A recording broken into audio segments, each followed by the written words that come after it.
तो है guys, welcome back to my YouTube channel. तो मैं फिर से लेकर आ गया हूँ चैप्टर 2 स्वैलो स्टार 2 को लेकर। तो चलिए शुरू करते हैं।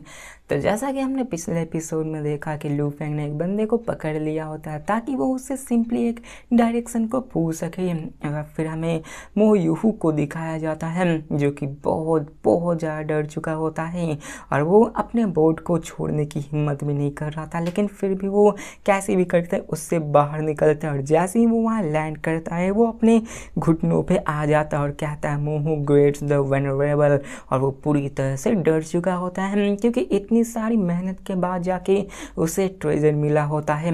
उसे डर था कि कहीं ये पावरफुल बंदा उसे मारकर उसके ट्रेजर्स को ना ले सके, इसलिए मरना नहीं चाहता था और इसलिए उसने ऐसा किया। वो यहाँ पे जानता था कि अगर वो मारा जाए तो उसका जो हुआंग सिटी में 3 बच्चे हैं उनका सरवाइव कर पाना बहुत ज़्यादा डिफिकल्ट हो जाने वाला है।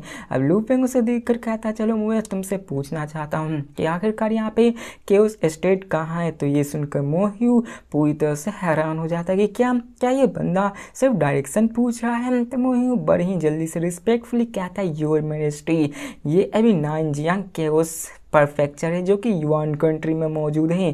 तो लू फेंग कहता है युगो, यहाँ पे ऐसे कई सारे फोर्सेस थे और जिन कंट्री में उन सब का नाम सिटी, ट्राइब और सीक्रेट क्लैन सेक्ट ये सबसे होता था। उन सबके पास अलग अलग लेवल्स के बंदे हुए करते थे, लेकिन जैसे ही कोई एक डिवाइन किंगडम होता था उसमें कम से कम एक गॉड किंग लेवल का एग्जिस्टेंस जरूर रहा करता था। और जिन किंगडम मास्टर सिटिंग गेस्ट के द्वारा फाउंड किया गया था जो कि एक गॉड किंग ओन करता है, जिसमें यू कंट्री और फूड कंट्री आते थे, जिनमें से फूड कंट्री देखा जाए तो थोड़ा सा स्ट्रॉन्गर था जो कि इन 5 गॉड किंग्स में से आया करते थे।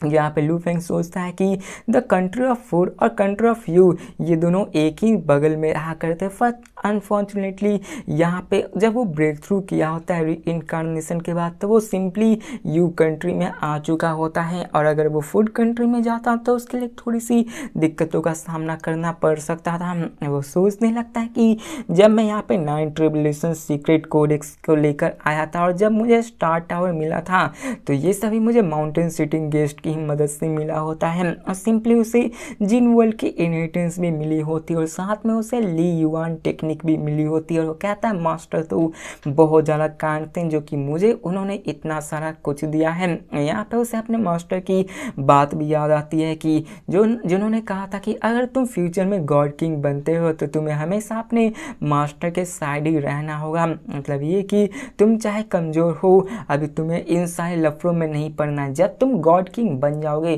तभी तुम अपने मास्टर के साइड खड़े हो सकते हो। लू फेंग उस बंदे से पूछता है कि क्या मुझे याद है कि यहाँ पर 3 बड़े सिटी हुआ करते थे 9 रिवर केओस स्टेट में। तो मुंह हुआ कहता है जी हाँ, जियोंगजुआंग के केओस स्टेट में यहाँ पे ये बहुत ज़्यादा बड़ा है और इसमें मेन 3 सबसे लार्ज सिटीज़ मौजूद हैं, जिनमें से 100 और 8900 ऑर्डिनरी सिटीज़ मौजूद हैं, जिनमें से 3 large cities Jiang city, Huang city और जियुन सिटी मौजूद है। तो लू फेंग उससे पूछता है कि नानजियांग केओस परफेक्चर क्या ये केओस ग्रेट सेज के 5 में से एक है, क्या ये नियांगजियांग हाउ है। मैंने सही कहा ना। अब ओरिजिन कॉन्टिनेंट में इटर्नल ट्रू गॉड का पावर बहुत ज़्यादा होता है, लेकिन जैसे जैसे वो लेवल में बढ़ते हैं उनकी पावर कम होती जाती है। यहाँ पे मार्कस एक लॉर्ड ऑफ केओस को कहा जाता है, उनकी स्टेटस हाई होती है। यहाँ पे दिखाया जाता है मोह्यू को जो कहता है कि हाँ 9 जिंजर सिटी के मार्कस वहाँ पे रहा करते हैं, जिनमें से 3 बिग सिटीज़ आते हैं, लेकिन सबसे ज़्यादा स्ट्रिक्ट रूल 9 जिंजर सिटीज़ में ही मौजूद है, जिसके कारण वहाँ पर जा पाना थोड़ा सा मुश्किल होता है। और अभी वहाँ पे थोड़ा सा आना-काना भी चल रहा है। अब लू फेंग भी हामी भरता है, जिसके बाद लू फेंग भी सोचता है कि अगर वो यहाँ पे कल्टीवेट करना चाहता है तो उसके लिए सबसे अच्छा एनवायरनमेंट और सूटेबल रिसोर्स के पास ही उसे रहना पड़ेगा। और जबकि यहाँ पे 9 जिंजर सिटीज़ में एक केओस मास्टर है तो उसे वहाँ पर जाकर प्रैक्टिस नहीं करना चाहिए, क्योंकि यहाँ पे जियान सिटी में भी बहुत ज़्यादा कन्फ्लिक्ट चल रहा है, आपसी कन्फ्लिक्ट, जिसके कारण वहाँ पे उसे रुकने में थोड़ी सी प्रॉब्लम हो सकती है। उसे यहाँ पे कॉसेस भी तो रहना ही है। जिसके बाद लू फेंग मोहू से कहता है कि मैं यहाँ पे हुआंग सिटी जा रहा हूँ, क्या तुम मुझे अपने क्या तुम मेरी मदद करोगे वहाँ पर पहुँचाने को। अब यहाँ पे मोयून थोड़ा सा रिलीफ भी होता है और वो एक्साइटेड भी होता है। वो कहता है हाँ। अब यहाँ पे वो ये जानता था कि जैसे उसे रास्ता पूछने के लिए बोल रहा है, ये उसे मारेगा तो नहीं। अब उसके मन में थोड़ा सा तो डर था, लेकिन क्या करें, वो इस समय कुछ कर भी नहीं सकता है। मोहू कहता है जरूर, मैं भी उसी रास्ते से जा रहा हूँ जहाँ पे बीच में हुआंग सिटी आने वाला है। तो लूफिंग कहता है चलो चलते हैं। यहाँ पे मोयू यहाँ पे कुछ तो नहीं कर सकता, जिसके बाद वो सब आगे बढ़ने लगते हैं। जिसके बाद मोयू उससे कहता है वेनरेबल, हमें अभी और भी केयरफुल रहना हो, क्योंकि जिस रास्ते से हम लोग जा रहे हैं वहाँ पे और भी खतरा मौजूद हो सकता है। तो लूफिंग उससे बड़ी शांति में पूछता है कि क्या यहाँ पे आगे कोई केओस लेवल का एलियन बिस्ट भी मौजूद है।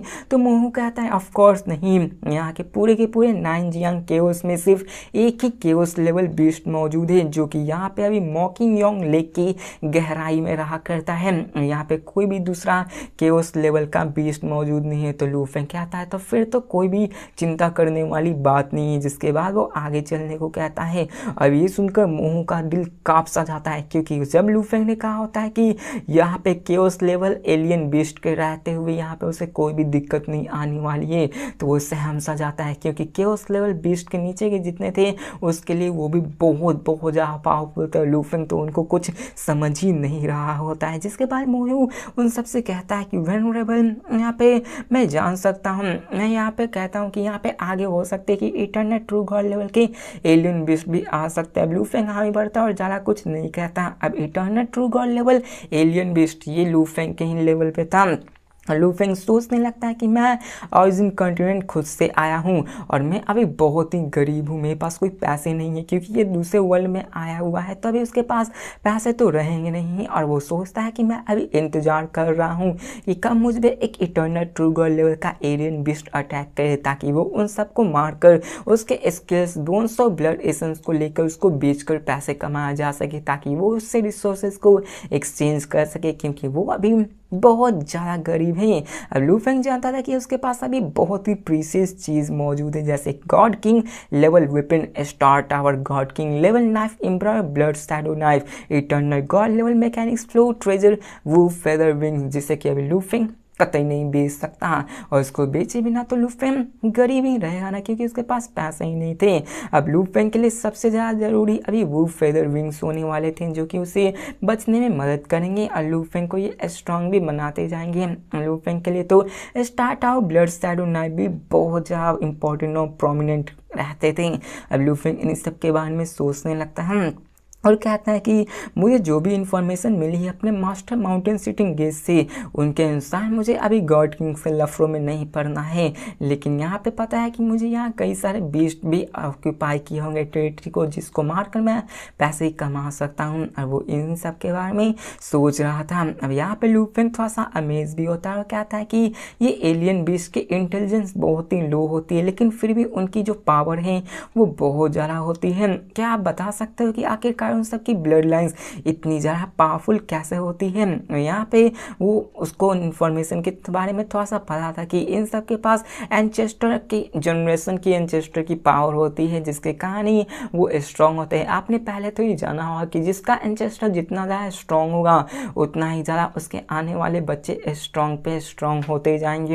यहाँ पे हमें दिखाया जाता है ऐसे कि जहाँ पे लूफिंग अपने ही मन में कई सारे बातें करने लगता है इन सारे क्रिएचर को, जो कि ऐसे ही थोड़ा सा बकवास हो जाए, क्योंकि आप इसके बारे में पहले से ही जानते हो। अब लूफिंग इन सब के बारे में सोचने लगता है।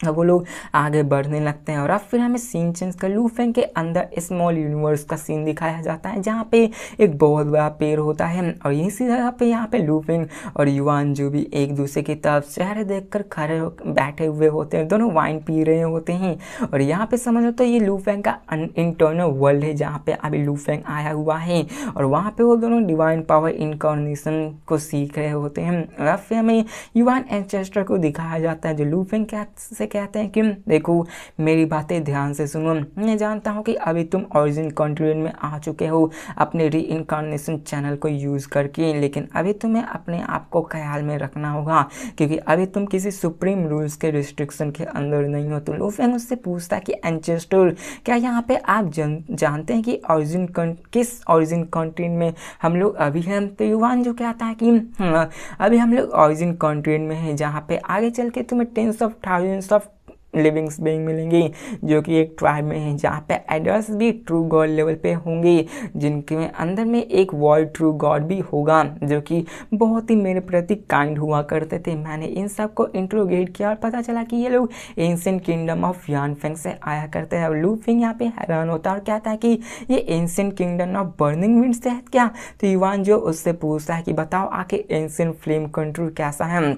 लूफिंग एक्सप्लेन करते हुए कहता है कि यहाँ पे जितने भी ओरिजिन कॉन्टिनेंट हैं ये सभी गॉड किंग के द्वारा एस्टैब्लिश किए गए हैं और यहाँ पे दो पावरफुल एंशिएंट किंगडम्स मौजूद हैं और वो दोनों बहुत ज़्यादा पावरफुल हुआ करते हैं, लेकिन अभी तक मेरे पास ऐसा कोई भी इंफॉर्मेशन नहीं मौजूद है। मुझे पता है कि यहाँ पे बहुत ज़्यादा मिस्ट्रीज है और अननोन फैक्टर्स मौजूद है जिसके बारे में अभी मैं भी नहीं जानता हूँ। इसके बाद हमें दिखाया जाता है युवान को जो कि कहता है कि हाँ मैं समझ सकता हूँ तुम अभी ही आए हो इसलिए तुम्हें ज़्यादा नहीं पता होगा। तुम्हें मास्टर सिटिंग माउंटेन गेट्स से भी पता चला है कि यहाँ पे दो एंशिएंट किंगडम्स मौजूद हैं। वो दोनों एंशिएंट किंगडम्स अपने केज से जंप आउट कर चुके हैं। अब आप लोग समझ लो केज ऐसी जगह है जहाँ से अगर आप लोग बाहर निकल जाते हो तो वहाँ पर आपकी पावर लेवल बहुत ज़्यादा इंक्रीज हो सकती है। और यहाँ पर दो एंशिएंट किंगडम्स इसलिए फॉर्म हुए थे क्योंकि उन्होंने उस केज उस ट्रायल को पास आउट किया होता है और माउंटेन सिटिंग गेट्स ने भी उस केज को पास आउट किया होता है। लूफिंग कहता है कि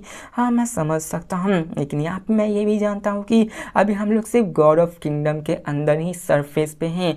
यहाँ पे और भी पावरफुल सीक्रेट्स मौजूद हो सकते हैं। इन शॉर्ट देखा जाए तो मुझे केयरफुल होना पड़ेगा। तो युवान जी उससे पूछता है मैं जानता हूँ लूफिंग, लेकिन तुम बताओ अभी इस वक्त तुम एग्जैक्ट कहाँ हो? तो लूफिंग कहता है मैं अभी यू कंट्री एक सेकेंड रेड कंट्री में मौजूद हूँ और मैं वहाँ पे बहुत ही जल्दी पहुँचने वाला हूँ। जिसके बाद लूफिंग उससे पूछता है कि एंचेस्टर क्या आपके पास कोई ऐसा इनहेरिटेंस है जिससे कि मैं इटर्नल ट्रू गॉड लेवल को ब्रेक थ्रू कर सकूं? तो वो कहते हैं कि नहीं मेरे पास अभी ऐसा कोई इनहेरिटेंस नहीं है जिससे कि तुम इटर्नल ट्रू गॉड से ब्रेक थ्रू कर सको। और वो कहता है कि मैं ओरिजिन कंट्रीनेंट में बहुत ही हार्डशिप करके आया हूँ और मुझे अभी भी उतना नहीं पता है इन सब चीज़ के बारे में और मेरे पास अभी तक कोई भी इनहेरिटेंस नहीं है। तुम्हें खुद से ही इन सब चीज़ों को जमा करना होगा। लूफिंग भी हामी भरता है। लूफिंग भी इस चीज़ को जानता था कि इतना आसान भी नहीं होने वाला था ब्रेक थ्रू करने के लिए।